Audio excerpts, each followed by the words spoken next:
So, story time. Last year, Mr. Soap and Clay and I bought a sailboat. And I know that sounds super crazy because I'm from a landlocked state. I'm from Colorado. And what do I know about sailing? Nothing. That's what I use YouTube for. And yeah, we have not been able to take it out yet this year because we don't actually know if the social distancing would have worked while being on a sailboat. We thought, logically it would have, but then we had a hard time getting it to. Anyway, it's a big old thing. The only reason I'm talking about a sailboat right now is because we're making a salt bar today, and salt water, the sound bar. We're going to do the thing. Hi, I'm Mrs. Soap and Clay. Let's make stuff.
How's it going, Sudsers? Welcome back to the channel. Thank you so much for joining us for another round of 365 days of soap. Today on the channel, we are making a salt bar, and not just any kind of salt bar, an amazing salt bar. This is a salt brine bar, which means that not only do we have the exfoliating power of the Dead Sea salt within the bar itself, we are using enriched waters for this, and we are putting salt into the actual distilled water, which is cool.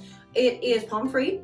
It has a 5-color swirl going on. It is just an amazing bar. Now, this is a bar that I make for one of my wholesale accounts. It is such a fun pour. It's so awesome to make. I really enjoy doing it, and you're going to watch me in action right now. So, let's go do the thing.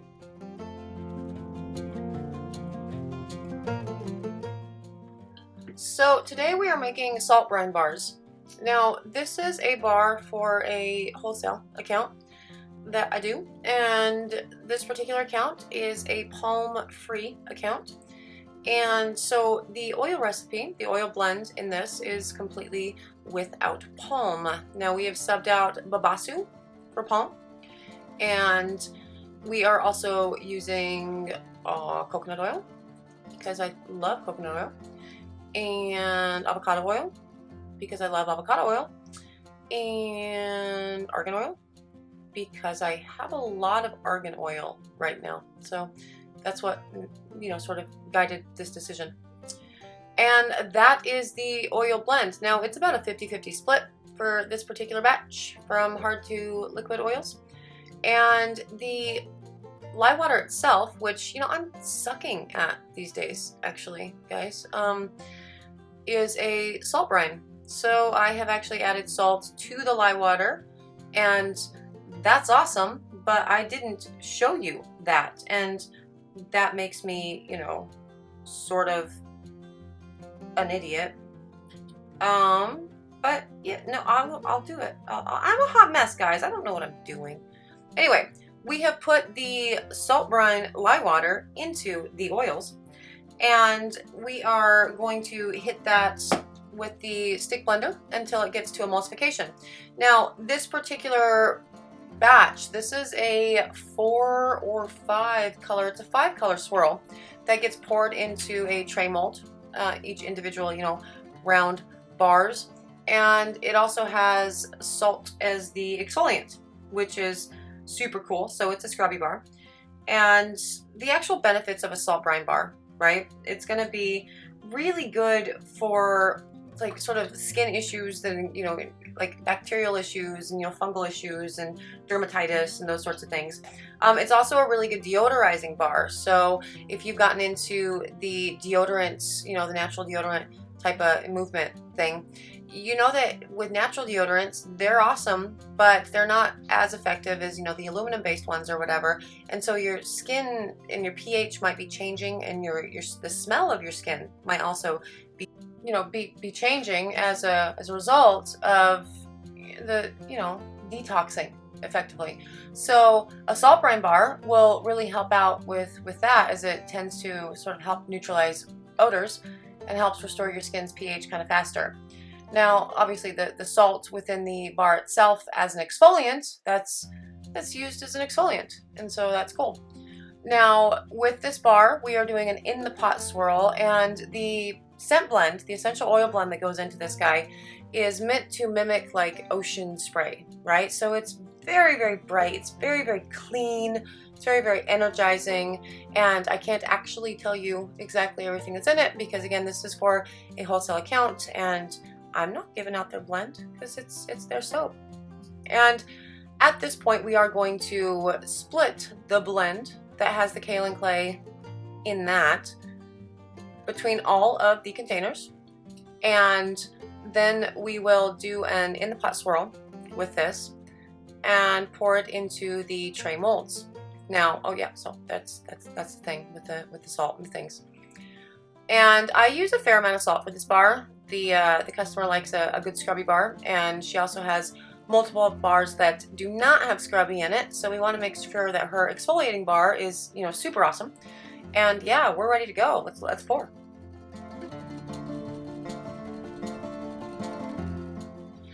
Okay, it is pour time. Now, with an in the pot swirl, you are going to want to typically pick, a few points within your pot, essentially, and put the colors that you have, figured out. Oh, look at my glove. Isn't it pretty? Yeah. I'm never going to get the hang of this. Anyway, you're going to pick your point, and you're going to put your colors that you've prepared at that point, and you're going to raise and lower your hand as you are pouring the soap batter back into the pot to let gravity do its thing, right? And let the colored soap batter get all the way down to the bottom, so you don't have, pretty swirls with the first few bars that you pour and the rest is just white. Now, with this particular soap, since I'm doing, 4 accent colors essentially, and the main base of the white, so a 5-color bar, I'm picking different points. Usually it's 12, 6, 3, and 9, and that's awesome. That's your standard, 3-color swirl. But for this, since I have 4 colors that are going back into the white, I'm getting creative with where I put everything. And the reason that I'm doing that is because I want the 2, lighter blues, or the light blue and the dark blue, as well as the green, to all be represented within the bars, but also I want some of that black. So I'm going to put the black right in the middle, and I'm going to actually swirl this around pretty significantly with my skewer all the way to the bottom of the pot, and do some good swirls to make sure that everything gets reasonably well mixed in, so when it's pouring out of the container, it kind of resembles like a wave, right? And that's what we want. It's a salt bar, so and it smells oceany, so we're gonna make it kind of look like the ocean, which is also good because the particular wholesale account's business name has ocean in it. And look how pretty that is. Isn't that beautiful? Oh, it's so pretty. Now, there are different ways that you can actually pour out an in the pot swirl to create sort of different effects. And you're not going to really see that with, a tray mold, but it really shines through in like a log mold, in a log pour. You can pour from the center of the slab, at the center of the mold, and it will create an interesting feather pattern throughout the bars. You can pick a corner and just pour your entire soap batch into that corner, and it will create a cool wave effect through the bars, kind of like a thin lines pour without having to cut it weird.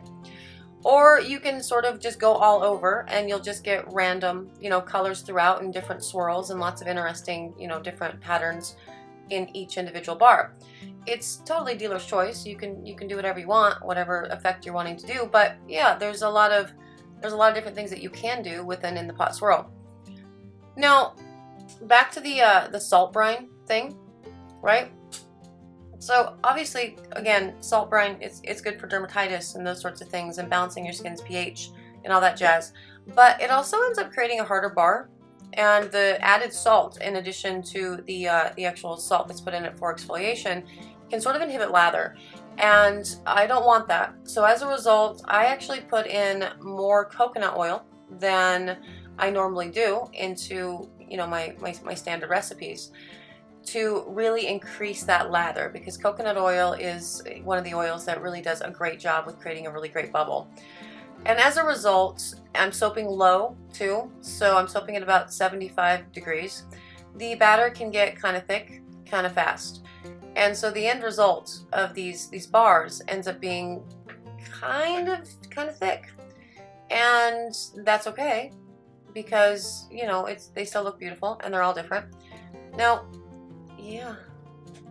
Now I did this on purpose. So you see how pretty the right 3 are? They have these really beautiful swirls and it's really lovely, and that's awesome.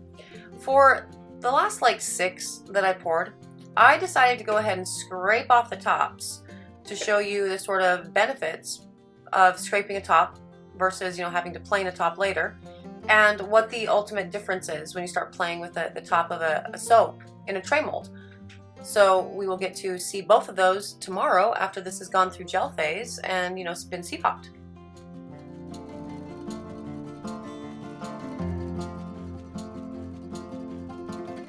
Okay, so we have day 2. These have gone through gel phase. They cured up beautifully, and oh, they're so pretty.